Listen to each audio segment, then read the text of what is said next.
Peace, peace, peace. What's good, fam? How's everybody doing tonight? Just wanted to just say hello and again thank everybody for subscribing to my page.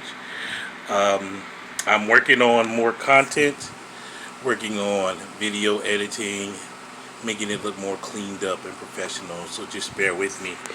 By the time that we roll around to 2021, everything should be smooth and sleek. But speaking of 2021, man, I think it's been rough for us all, man. I guess for me, this is probably one of the worst years I've ever had in terms of a lot of things. I had a house fire in March. Been living in hotels. Now I'm in an SRO, single room occupancy, since March. I was talking to this girl who basically used me for money at the end of the day and got married. Found out through her sister, and actually, I didn't even have to find out through her sister. I've kind of found out when she said we were no longer together, and then I saw a picture of her and her husband.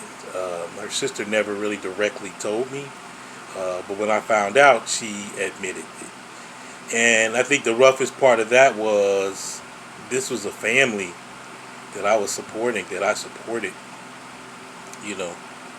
I helped them start a business. Both her and her sister start a business. And it was just really, really bad, But the thing is, this is somebody I never met. I spoke about this before. Somebody in another country. I was an idiot. So, you take the L, you learn. You live and you learn. But yeah, still thinking about it sometimes. I'm not mad or sad. I guess if I'm being real, I could be a little angry, more angry and upset than anything else, just because of the deception. The way that it was going, it was like, it was disrespectful, to a point that I'm up here struggling and grinding, working extra days, trying to help the sister out, thinking that we're eventually going to get together and maybe even get married. It didn't work out, and I know I'm not the only one that's been in online situationships, but definitely not gonna do that again. In terms of not only putting out the money, but like putting out, allowing certain red flags to happen. Like there was so many red flags. Like I remember asking her, what do you love about me? You say you love me. What do you love about me? And she could never answer. And it was always a thought of, I always had the thought in the back of my mind that you're more interested in getting married and the prospects of getting married than being with me. It wasn't like a combination thing.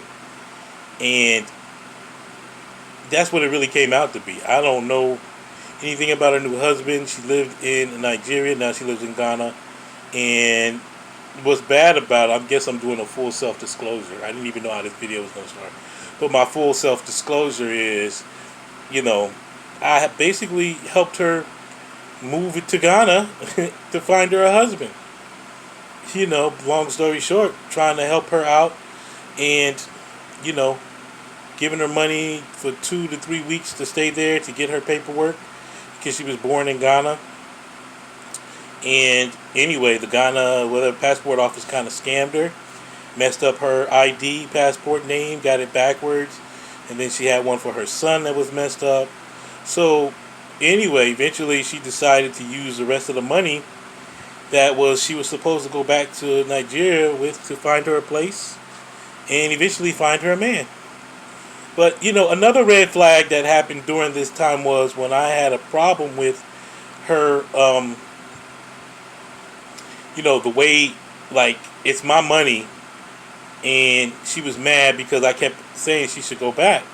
I figured she could go back because she could make money at home, not pay rent. She lived with her mom. And then I could send her more money, or I could save money to actually come visit her.